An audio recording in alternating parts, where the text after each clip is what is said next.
Are you ready for some trivia? Let's go.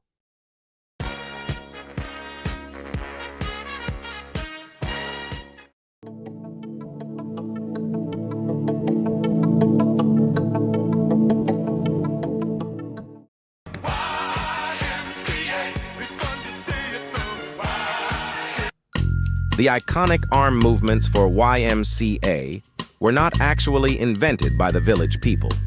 During a 1979 performance on American Bandstand, the audience mistook the band's overhead hand claps for the letter Y and spontaneously started spelling out the letters with their arms, prompting the group to adopt the dance permanently.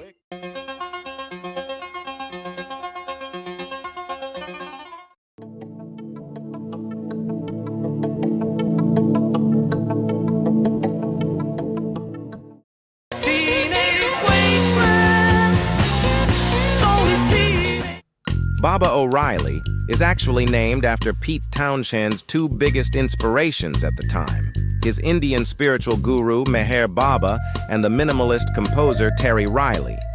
Many fans mistakenly call the song Teenage Wasteland because of its famous recurring chorus, which was written as a bleak warning about youth.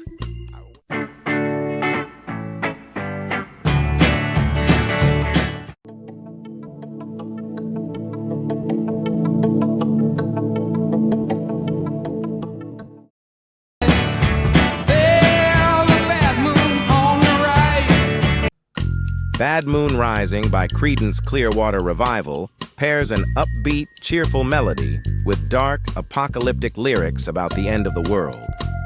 John Fogerty was inspired by a terrifying hurricane scene in the 1941 movie The Devil and Daniel Webster.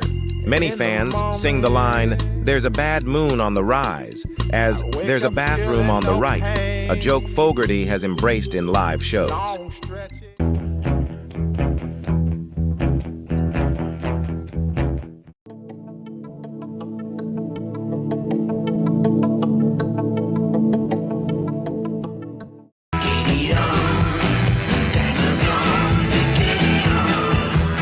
The song was originally called Get It On. Record labels in the US renamed it to Bang a Gong in 1971. They did this so fans would not confuse it with a different song of the same name by the band Chase.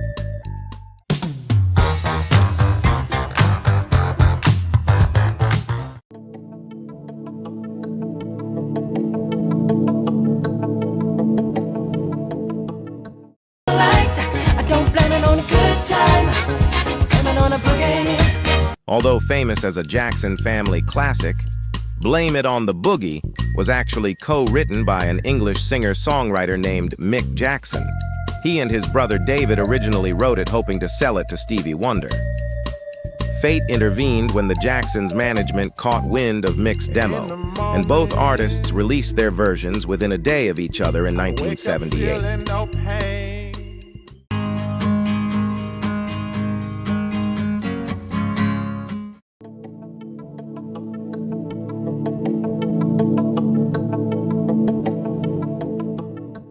Working on our night moves, trying to make some... Bob Seger actually wrote the song about his real-life teenage experiences in a '62 Chevy, but changed it to a '60 Chevy in the lyrics simply because he felt it flowed better.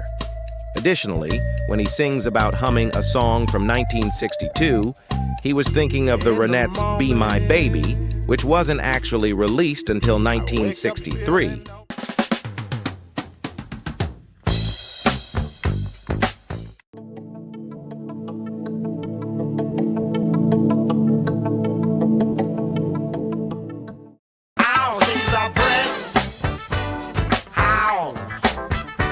As explained in Song Facts, when the group needed another song for the album, their guitar trumpet player William King was sent home to write one.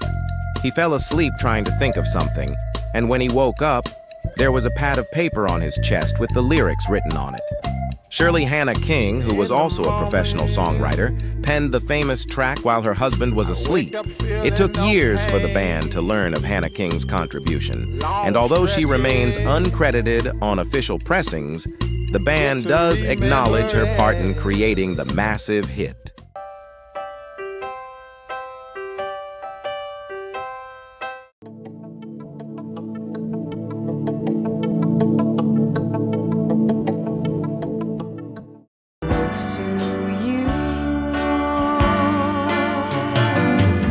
Before it became synonymous with the Carpenters, the track was turned down or left as a B-side by artists like Richard Chamberlain and Dionne Warwick. When Richard Carpenter got his hands on it, he tweaked the arrangement to add a gentle swing that perfectly complemented Karen Carpenter's soothing, emotional vocals. The song ultimately spent 4 weeks at #1 on the Billboard Hot 100 and won the duo their very first Grammy Award.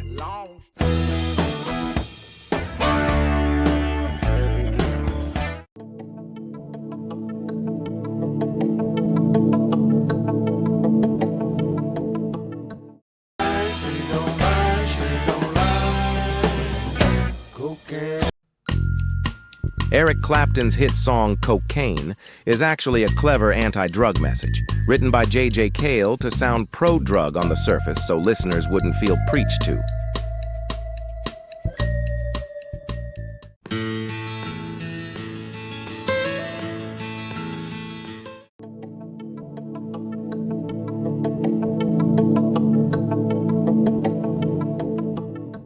Country roads, take me home. Despite being an ode to the Mountain State, John Denver's 1971 classic was actually inspired by a winding road in Gaithersburg, Maryland. Even crazier? Neither Denver nor his co-writers had ever even set foot in West Virginia when they wrote the song. In the morning.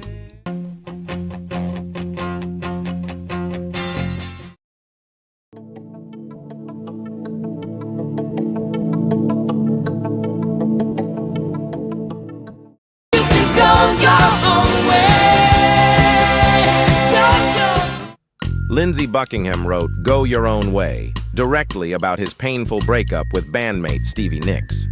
It was highly cathartic for him to write. However, Nicks hated the accusatory lyrics. She even had to sing backing vocals for the very lines that she felt were untrue. In the morning.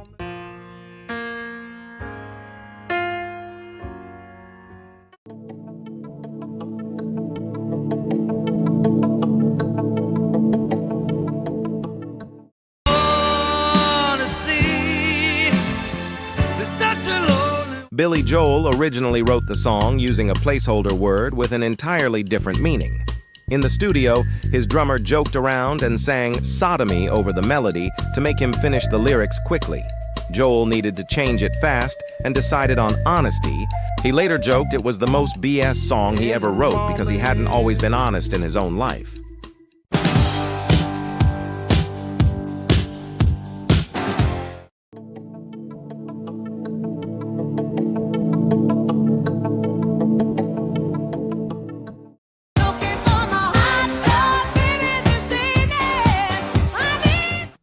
Donna Summer's iconic 1979 hit Hot Stuff made Grammy history. When it won Best Female Rock Vocal Performance, Summer became the first black woman in history to win a Grammy for a rock performance. To get its rock disco fusion, the track features a searing guitar solo by Steely Dan's Jeff "Skunk" Baxter. I wake up feeling no pain.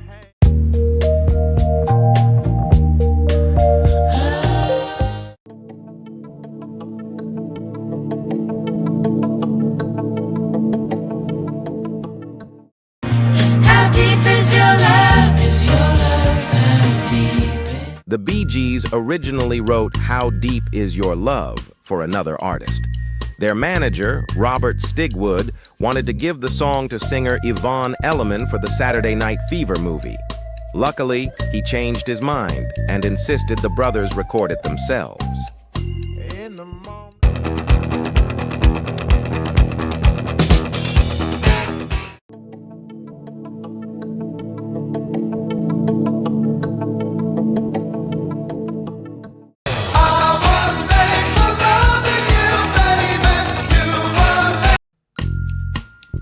Paul Stanley wrote, I Was Made for Lovin' You as a bet to prove he could easily write a massive disco hit. He set a drum machine to 126 beats per minute, blending heavy rock guitars with a dance beat, and it quickly went to #1 in over 20 countries. In the morning.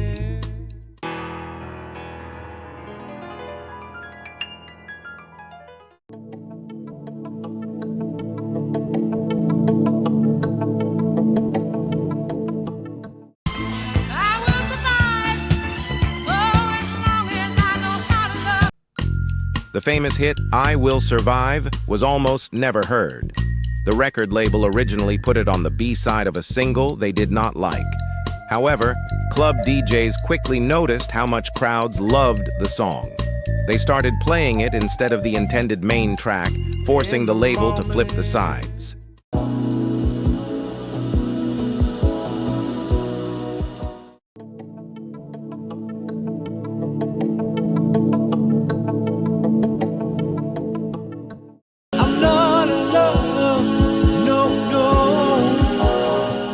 I'm Not in Love almost never existed.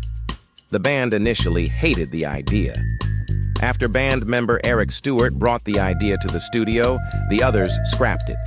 It was only after they overheard studio staff constantly humming the melody that they decided to record the iconic vocal-heavy track. I wake up feeling no.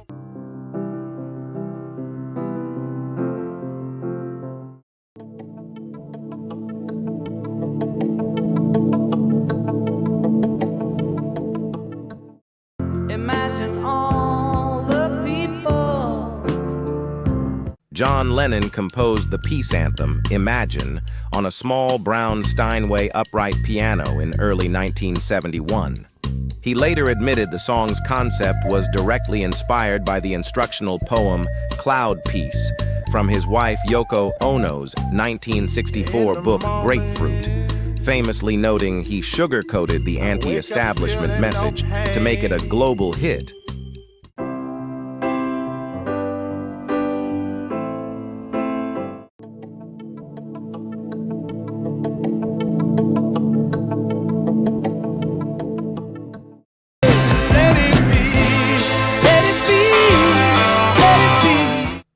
Let It Be was deeply disliked by John Lennon, who felt it was too religious and sounded like a church hymn rather than a Beatles track.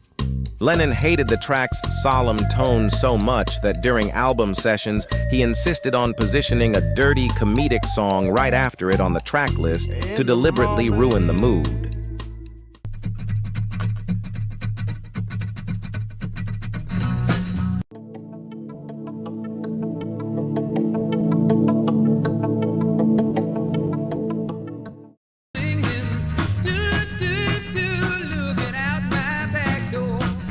Looking Out My Back Door by Creedence Clearwater Revival peaked at #2 on the Billboard Hot 100 in 1970. Despite wild fan theories about an acid trip or cocaine use, songwriter John Fogerty wrote the whimsical, Dr. Seuss-inspired lyrics simply to entertain his then 3-year-old son, Josh.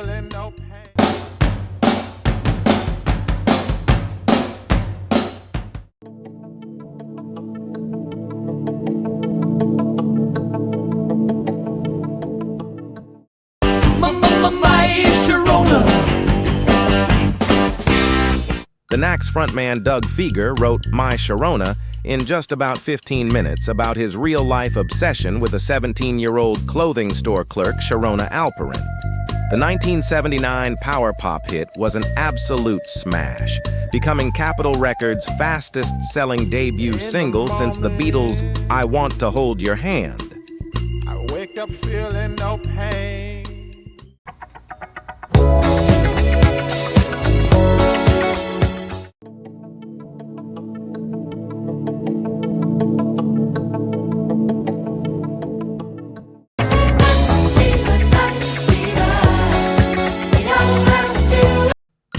The Bee Gees' track Night Fever actually helped name the iconic 1977 movie.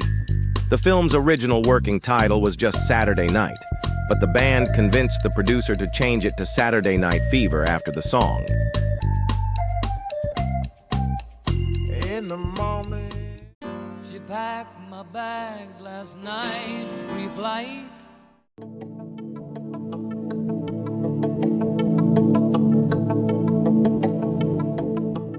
Rocket Man, burning out the fuse out here alone. Rocket Man was not inspired by David Bowie's space songs, but rather by a 1951 science fiction short story of the same name by Ray Bradbury, found in his book, The Illustrated Man.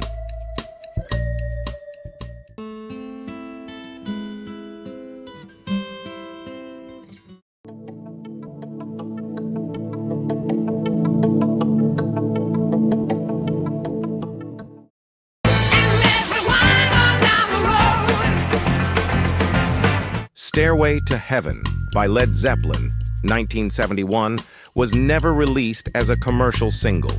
Despite this, its sweeping blend of acoustic folk and hard rock quickly became the most requested FM radio song in the US, largely cementing it as a timeless classic. In the morning.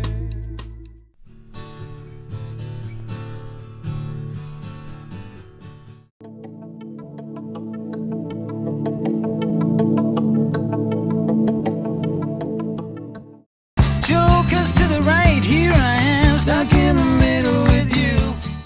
Jerry Rafferty and Joe Egan threw Stuck in the Middle with You together in about 30 minutes as a sarcastic joke mocking the music industry. Rafferty wrote the lyrics after being trapped between two boring record executives at a chic launch party in London, resulting in the classic line, "Clowns to the left of me, jokers to the right."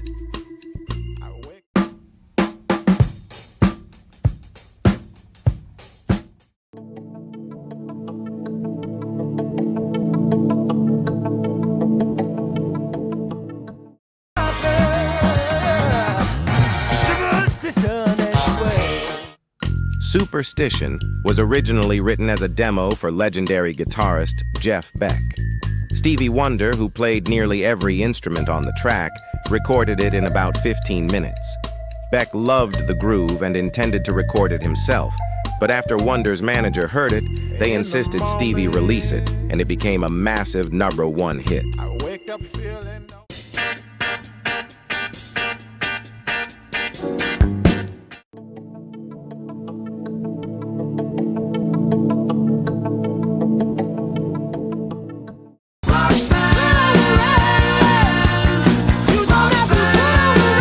The Police's breakthrough 1978 hit Roxanne was written in a single afternoon after Sting wandered through Paris's red light district. Enchanted by the local sex workers, he imagined falling in love with one, taking the name Roxanne from an old Cyrano de Bergerac poster he saw at his hotel.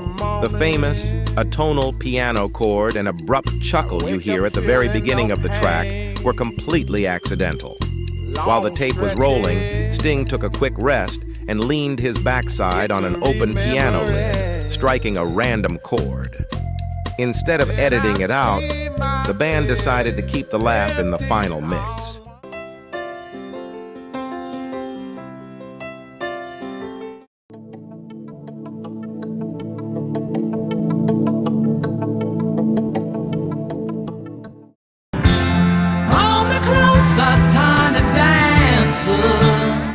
Despite being one of his signature hits, Tiny Dancer was never released as a single in the UK until 2015, and only peaked at number 41 in the US in 1972.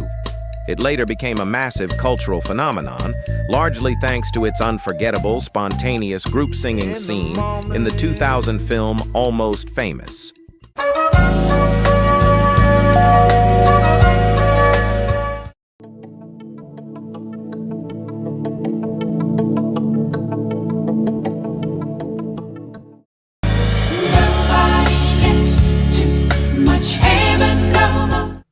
The Bee Gees wrote Too Much Heaven during one incredibly productive afternoon. They actually penned 3 #1 hits on the same day, including Tragedy and Shadow Dancing. Later, they donated all royalties to UNICEF, helping raise over $7 million for children's charities worldwide.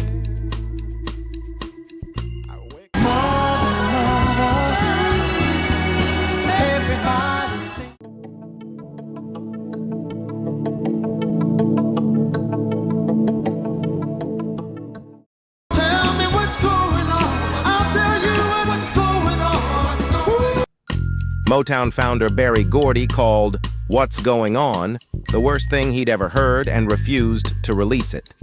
Gordy thought protest music wouldn't sell. To get his way, a frustrated gay went on strike, refusing to record any other music until the label put the track out. In the morning.